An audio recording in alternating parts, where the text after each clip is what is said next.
Hey, good morning, everybody. Welcome back to another live edition of Addicted to Gear. We have a special guest in the house. Mr. Chuck Wilson from Bootlegger Guitars is here with us today. So I hope you guys will welcome him. We're going to have some great stuff to talk about in terms of guitars, gear, amps, and a whole bunch of other things. So I want to just bring Chuck in and welcome him to the show. Good morning, Chuck. How are you doing, my friend? Thank you. Good morning, Tony. First of all, I want to Howdy, say everybody out there. First of all, Chuck, I want to say thank you so much for getting up. I know it's like an ungodly time there in Los Angeles. It's like what, 7 a.m.?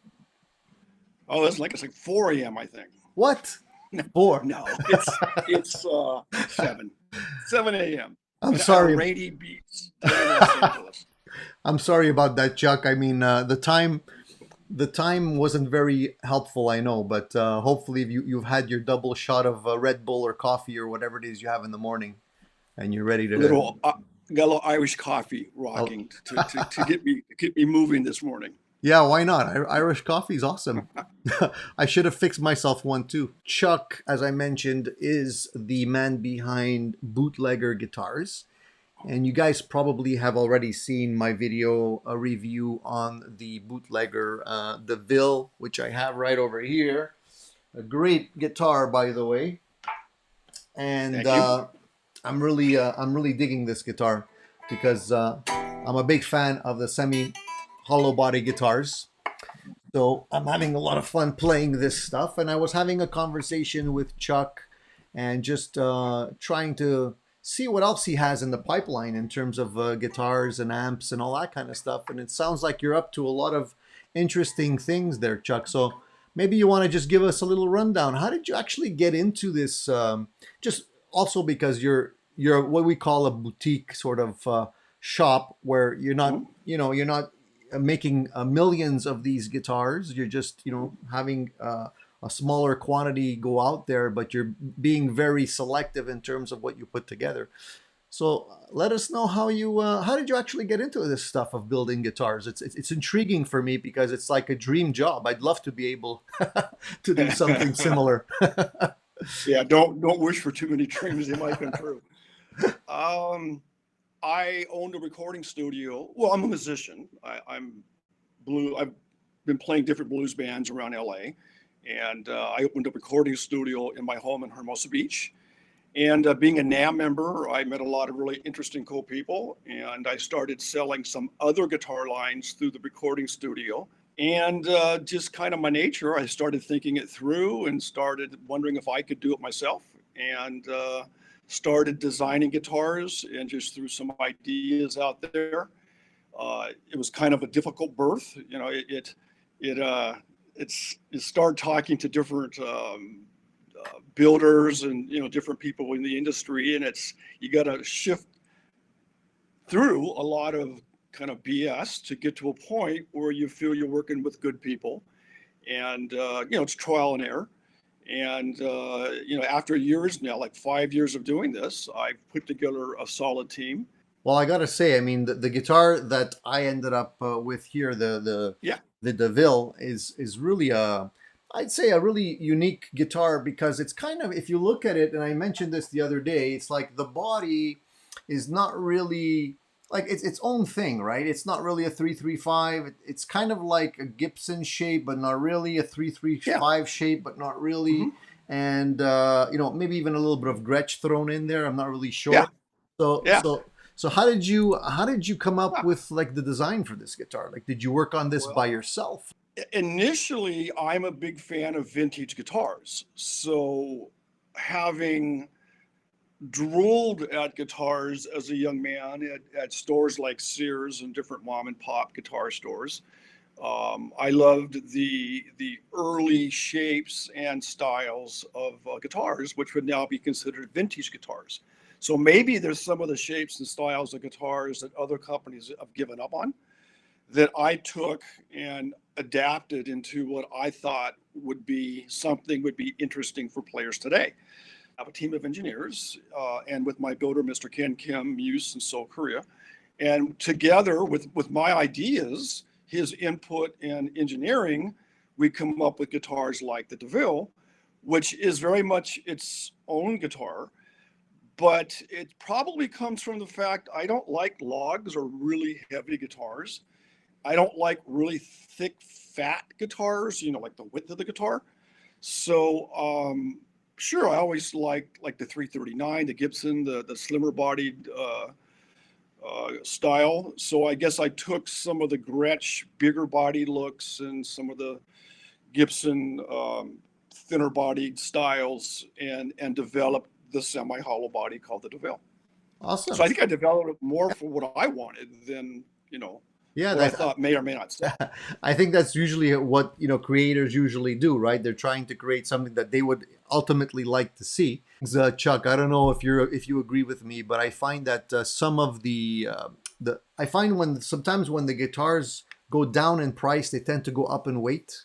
I don't know if this is something that you've noticed, but some guitars I've noticed that happens with, but that's why I like the semi-hollows, because they don't put a strain on your back, At my age, when you're doing a jam session for a couple of hours, you tend to feel it at the end of the day.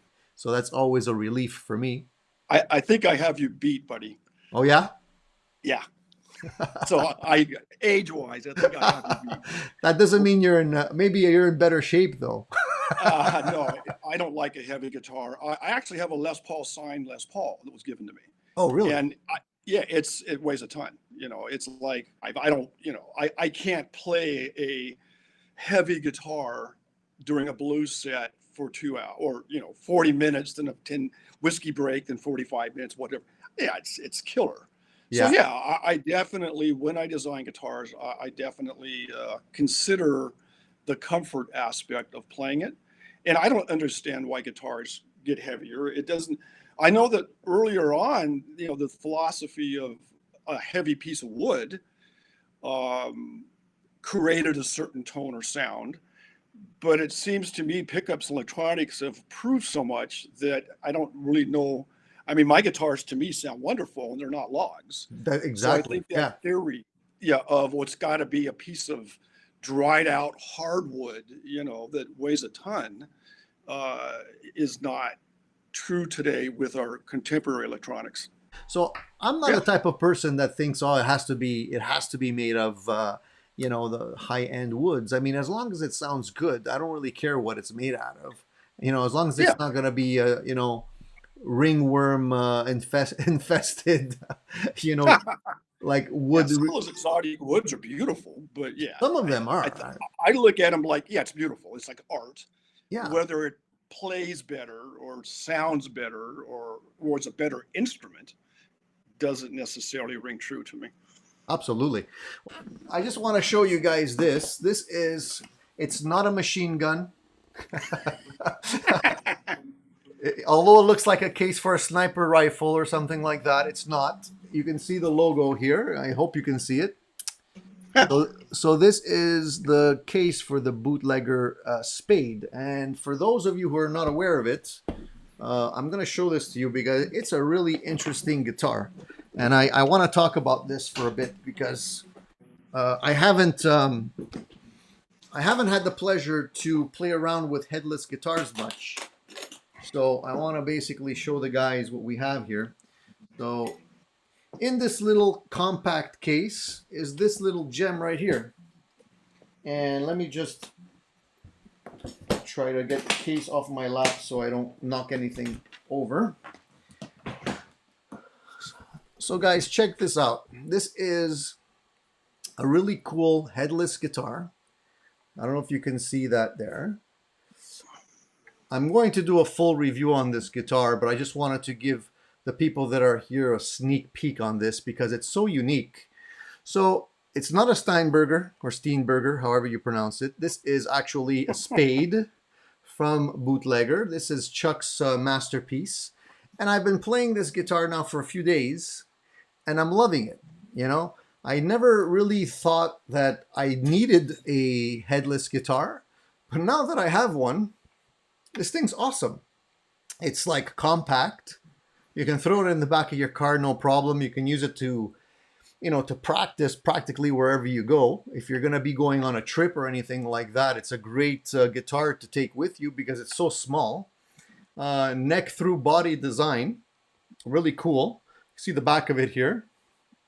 And I really like the way it's shaped because this little portion here, this little indent, fits perfectly in your lap. Let me just raise up the chair here a little bit. So, if you're playing it, you can just rest it on your lap and you're ready to go. You're ready to rock. So it doesn't feel awkward. It doesn't feel like it's going to slide off your leg in any way. Double humbuckers, 3-way switch, volume tone, and a couple of really, for me, new things. The bridge. Haven't seen a bridge like this before.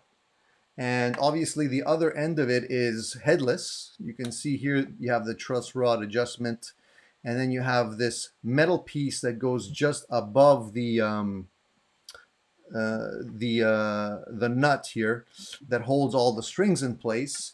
So it's a little different in terms of how the strings go in and how you lock everything in place, but it's pretty cool. And then you have the input jack right over here, so it's kind of out of the way. Looks awesome, and I like the color. I like the black-white combination. I think that's pretty sweet.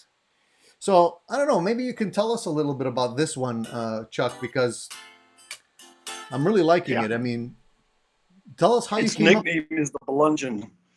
You can use it to bludgeon somebody if necessary. So how did you come up with this one?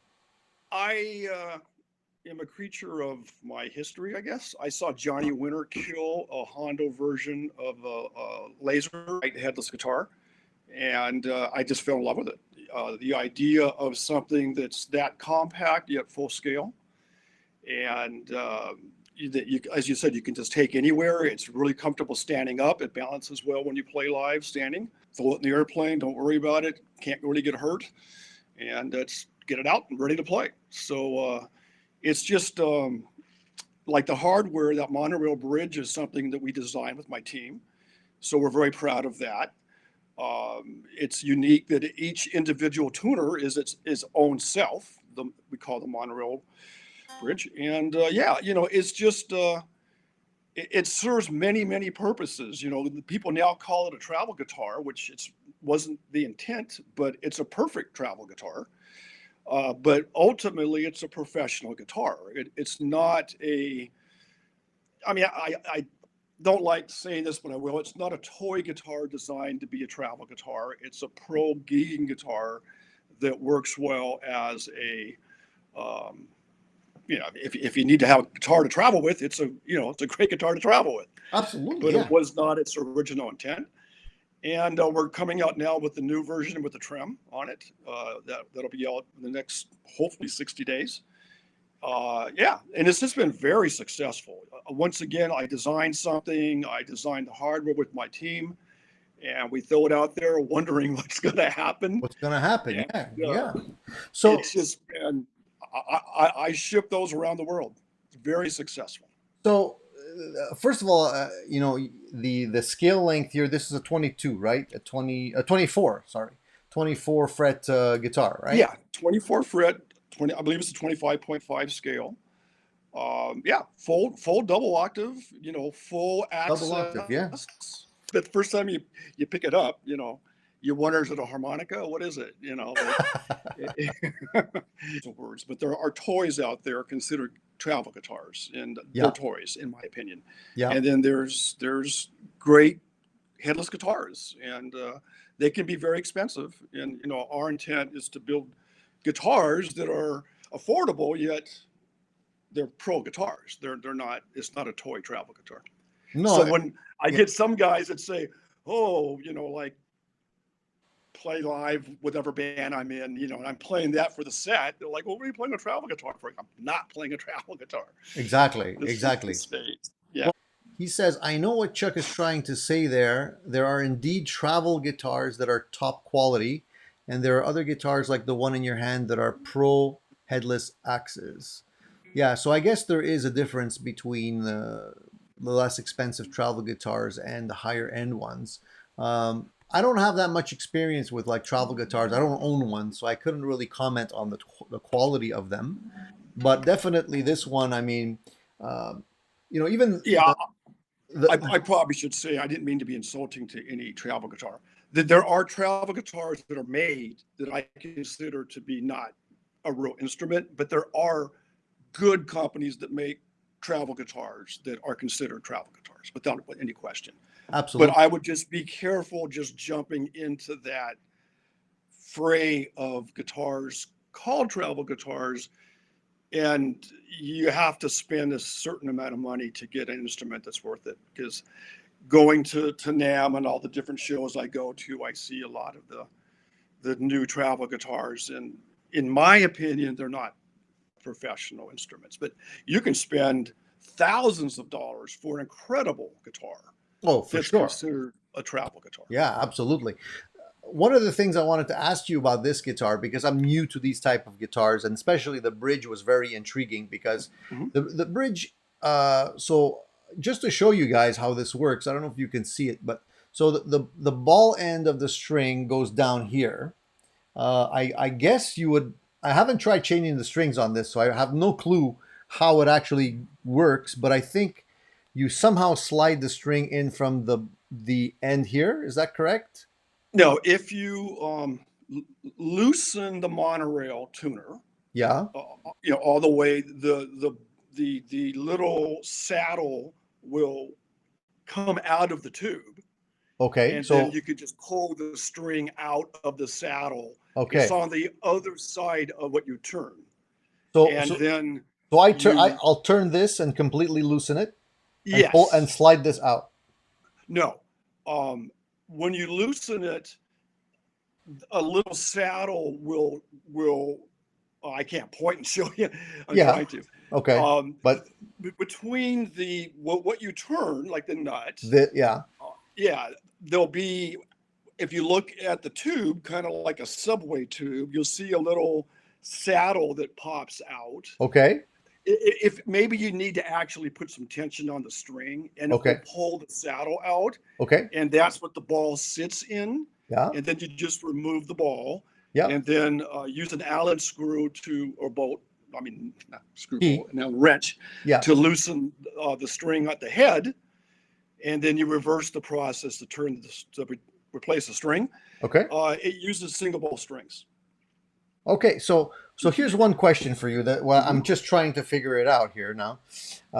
So I noticed that if you want to adjust the intonation with this type of bridge, right? Mhm. Yes. The I think the screw that locks everything in is like in this little um, crevice here, this little access point here. Is that correct? Yeah, that's like the mounting screw. And Okay. then on top of that, heading towards the head, there's Yeah. two other tiny Allen Allen keys, wrench. Yeah, and Allen those screws. Yeah. adjust height and angle. And then there's one other on the butt end of the monorail Yeah. that does minute adjusting of the intonation. Okay, so you can do the rough tuning with the one inside. Yeah, you And kind of then set it once you where have you it want in the it. ballpark, you can do the fine tuning with this guy. Yes, Okay. correct. So if you have to do a major adjustment, you kind of have a difficult time getting to it because the strings in front of it, though, right? So You you have need, to. if you're going to, yes, do a major adjustment, you need to either loosen the string to have easier access to the hex nuts, Okay. or remove it, do your adjustments, put the string back on. Okay. Cool. So now I know how it works. Yeah. Because That, that's the first thing I look at, right? Is setup, and I have to say the guitar had a nice setup. yeah, The relief on the guitar was good. No problems there. And I like the black finish on all the hardware, all the chrome and the pickups and everything. That thank you. looks Yeah, really it's all cool. black now. Even the strap lock and the back plate and everything looks Yeah, pretty nice. So thank you. yeah, and it's a pleasure to play. So it's the neck doesn't feel thin or anything like that. It's like it feels like I don't know what you modeled your neck profile after, but it feels a lot like one of my Strats, my one of my favorite the Strats that I have here with a little Yeah. slightly larger neck, slightly, not much. Well, that's it, slightly. Yeah, I own Gibsons. I love Gibson necks, but I thought in general for the marketplace to just have a consistent neck throughout the bootlegger line, and that's what we came up with. And it's it's people, it's well received, so we're Sure. sticking with it. I So, mean, down the road, I might be able to offer different options, but sure. it's definitely more of a C-shaped, not a thin neck, somewhere between a thinner neck and like a baseball bat, right? It's Absolutely. No, I yeah. like necks that are precisely like this, not overly thin and not too chunky, but that you got it right. Oh, no, no, it's our own designed bridge, and it's I source my parts or build solely out of South Korea. I made a decision to avoid buying out of China. So there's a company called BMK, Bohang Manufacturer in South Korea, Seoul, and they build for a lot of major brands that we all know. Okay. And they allow my builder, Mr. Ken Kim at Muse. We work with BMK and develop our own hardware. That's So awesome. that could be considered a boot. I mean, at this point, that is a bootlegger design bridge in conjunction with BMK in Korea. Like, how long does it take to to actually design a guitar A to Z? Like, if once you have the initial Yeah, idea drawn out on a napkin, like how long does it take before you actually are holding something in your hands? it. I'll have a prototype in my hands in about 60 days.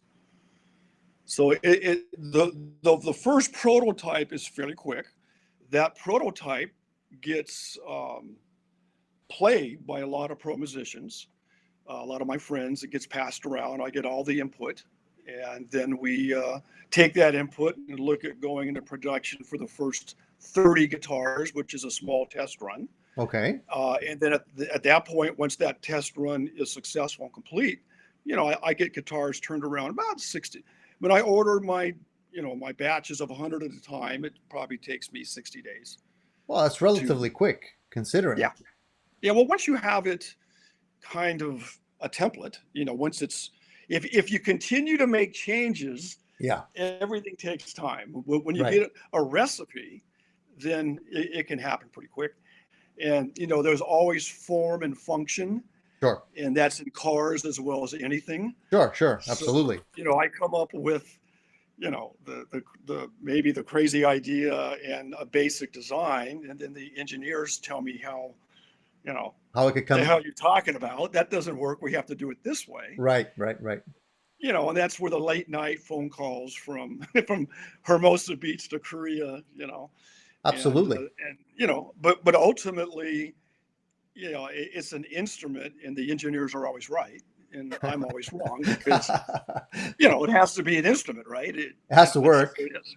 Yeah, it has to work. So can you? I know that you had another. You mentioned you have another headless guitar in the works.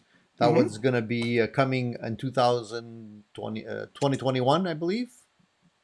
Yeah, yes. Hopefully the prototype before the year's out, so I can show it, and then yeah, early next year. We're very excited about it. It's I would say a three-quarter size body, a little more futuristic. A little bit more in the line of like what Ibanez perhaps is doing, or PRS, I believe, is doing. It's on the website, bootleggerguitar.com. And if you look at abstinence, if you're familiar with abstinence, you got to be familiar being Of course. French Canadian, right? You got to be familiar with absinthe. Sure. I got introduced to absinthe in New Orleans at Mardi Gras many years ago. And since Bootlegger is a whiskey oriented company, I felt that I needed a new name.